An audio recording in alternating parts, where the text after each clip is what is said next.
এইবার শুয়ে পড়ো মাগো, 11টা বেজে গেছে। 11টা আবার রাত নাকি?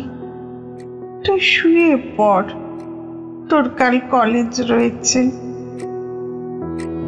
মা বসে আছেন তার চেয়ারে, সরু নাকে মোটা চশমা, ফর্সা আঙুলে আতশ কাঁচটা ধরা, কোলের উপরে বিছানো স্টেটসম্যান, পাশের টেবিলে ফ্লাস্কে চা, ওষুধ বিশুদ্ধ, রূপোর ডিবেতে পান আর জর্দা, পিতলের বিদ্যান, পিতলের ক্যাশ বাক্স, পিছনের টিপায়ে মাটির ঘটে মার প্রিয় রজনীগন্ধা গুচ্ছ, আর বেতের টেবিল ল্যাম্প আগরতলায় তৈরি, সামনে টিকটিক করছে অ্যালার্ম ঘড়িটা, ট্রাভেলিং ক্লক।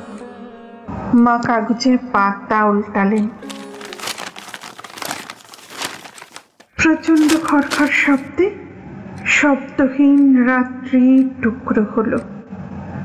বই বন্ধ করে আমি উঠে আসি, ঘরে পা দিতে এক কলা রজনীগন্ধার গন্ধের গভীরে ডুবে নাই।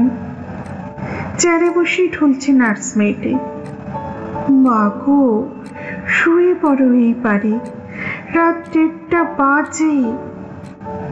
রাত 1:30? ধমকে ওঠেন। এখনো শুসনি তুই? সকালে কলেজ। বকুনি খেয়েও বলে, নির্লজ্জ, বেহায়া। শরীর যে খারাপ হবে এভাবে যেকো না। শরীর একটা গয়নার মতো ঝলমলিয়ে হেসে ফেলেন মা। আরো কত খারাপ হবে রে শরীর, আর হবেই বাকি শরীর দিয়ে।